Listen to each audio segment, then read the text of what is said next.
Perdónanos nuestros pecados, porque también nosotros perdonamos a todos los que nos ofenden. Lucas 11:4. El perdón es un problema para algunos de nosotros y pienso que puede ser por una deficiente comprensión y o una posible confusión sobre lo que realmente significa el perdón.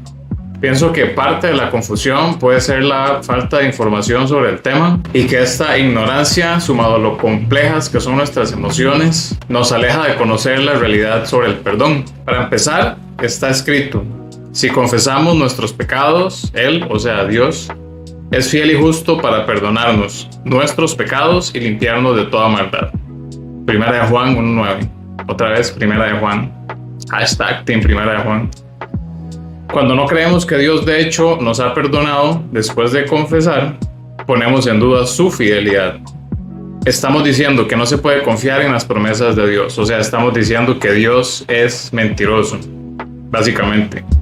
Y la incredulidad es solo uno de los estorbos que nos hacen pensar que perdonar o recibir perdón es imposible. Por eso vamos a ver unas cositas para salir de la ignorancia sobre el perdón y que a partir de hoy, perdonar deje de ser una misión imposible.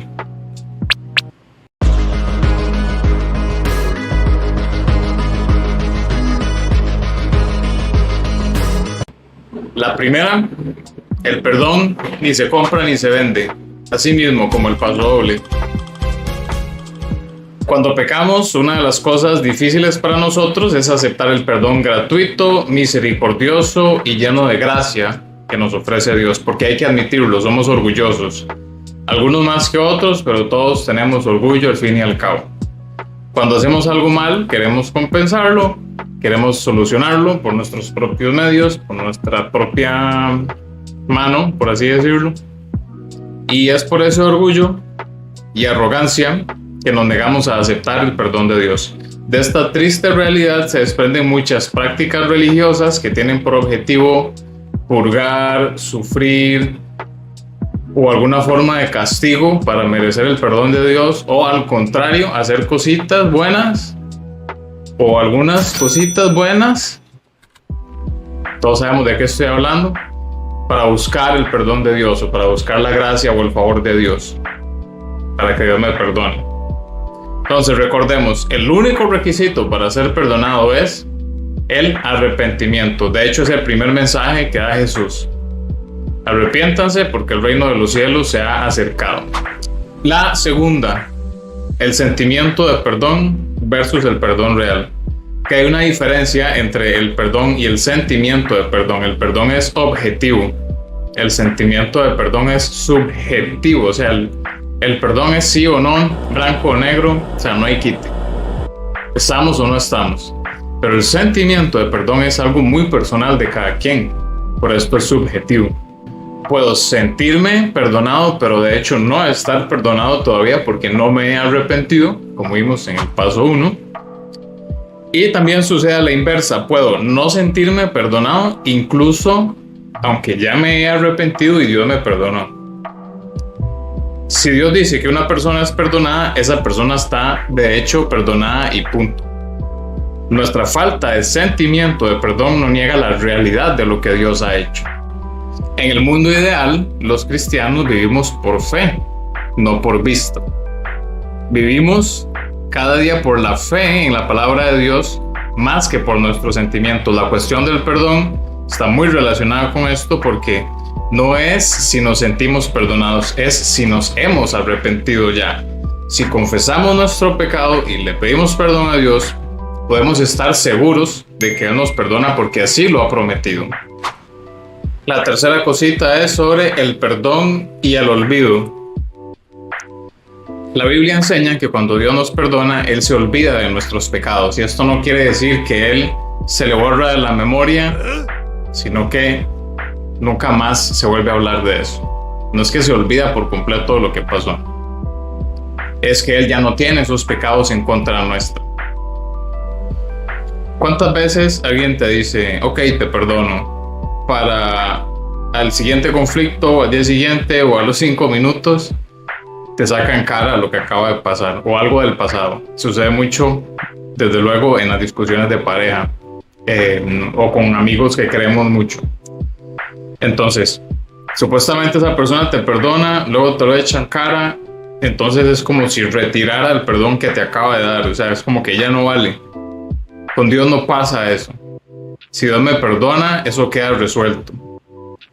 Dios deja esos pecados a un lado y nunca más van a ser tema de conversación. Nos gusta mucho una parte de la Biblia, ¿verdad?, donde dice que son arrojados al fondo del mar. Sabemos que el mar es inmensamente profundo, o sea, el fondo del mar es inaccesible, de hecho, creo, la parte más honda. Entonces, ¿cómo será arrojar nuestros pecados al fondo del mar? ¿Quién los va a sacar de ahí? Dios dice, yo no.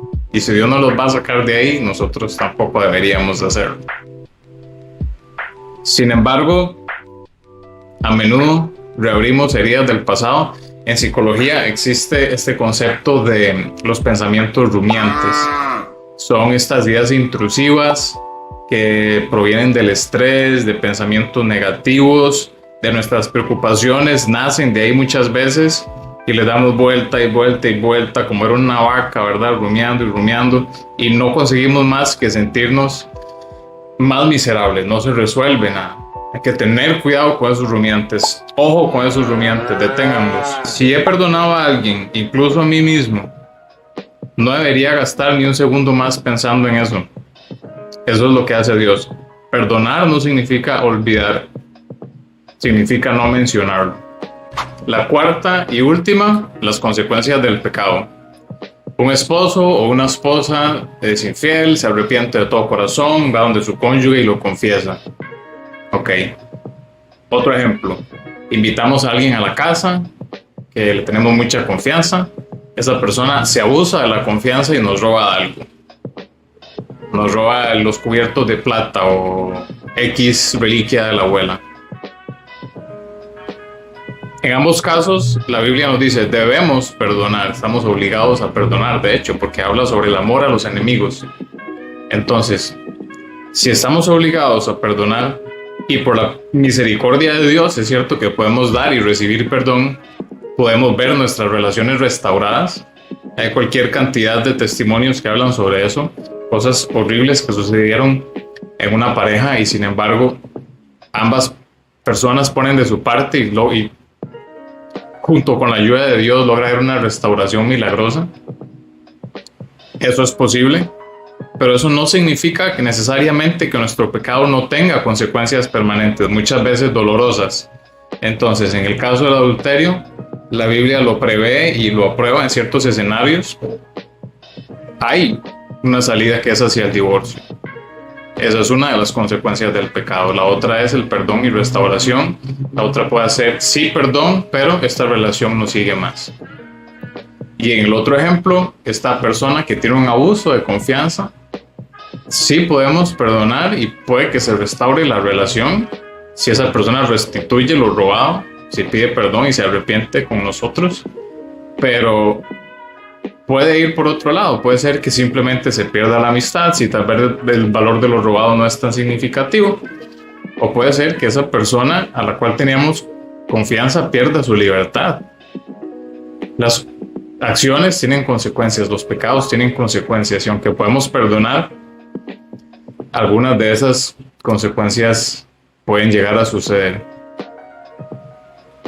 Y a manera de conclusión, volvemos al versículo del principio, porque cuando se habla del perdón suele mencionarse mucho, que es Lucas 11:4, muy conocido por ser parte del Padre Nuestro.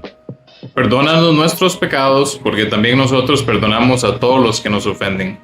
Quiero aclarar que esto no es una fórmula mágica, no es un intercambio equivalente de que como yo perdono, entonces Dios me perdona. Qué lindo, ¿verdad? No es así como funciona. De hecho, el perdón no es una recompensa que Dios nos da por perdonar, sino que nuestro entendimiento del perdón en Cristo, del perdón que Dios me da, es lo que muestra que al perdonar los pecados de otros contra mí, yo he entendido eso. Entonces, ok, el perdón que yo extiendo es directamente proporcional a la medida en que yo entiendo que Dios me ha perdonado. Si Dios me ha perdonado, yo no soy quien para retener ese perdón a alguien que me ha ofendido a mí. Y así continuamos en la sección de nuestro devocional, el trono de la gracia.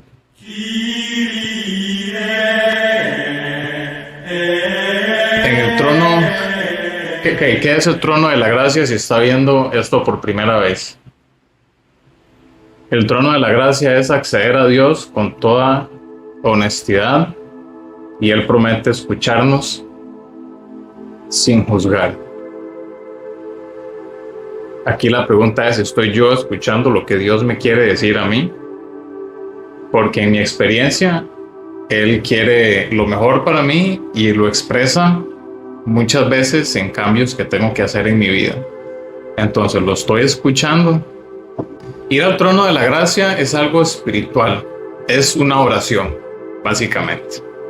Entonces, la idea de este devocional es, trato un tema, comparto algunos puntos y luego que cada uno de nosotros tenga un espacio de oración. Para eso son algunas preguntas que suelo compartir en esta sección del trono de la gracia. La primera pregunta del devocional de hoy es, ¿me dominan mis sentimientos que son subjetivos o me dejo dominar por la palabra de Dios que es objetiva? Ok, ahora la idea es que después del devocional tengamos un rato de oración, o cuando usted lo pueda incorporar en su día, en ese rato de oración usted se pueda preguntar esto y lo converse con Dios. Voy a repetirla. ¿Me dominan mis sentimientos que son subjetivos o me dejo dominar por la palabra de Dios que es verdad objetiva? La segunda pregunta, ¿soy actualmente una persona libre con mentalidad de esclavo? Esto tiene que ver con el concepto que comentaba número 2, el del perdón percibido versus el perdón real. Puede ser que yo me haya arrepentido, Dios me haya perdonado, pero yo no me sienta perdonado. Esto es muy grave. Por eso quise incorporarlo en este rato de oración para conversarlo con Dios, cada uno de nosotros. Y así llegamos al final del devocional, no sin antes compartirles 2 versículos mientras llega la próxima semana. El primer versículo es 2 de Crónicas 7:14, súper conocido también, y Proverbios 28:13. Ha sido un gusto poder entrar a su día por medio de este canal, y si usted considera que es un contenido útil para alguien que usted conoce, por favor compártalo para que más personas le puedan ir dando amor a este canal, se siga corriendo la voz y podamos aprender juntos. Soy Debo Fred, espero verle la próxima semana. Chao.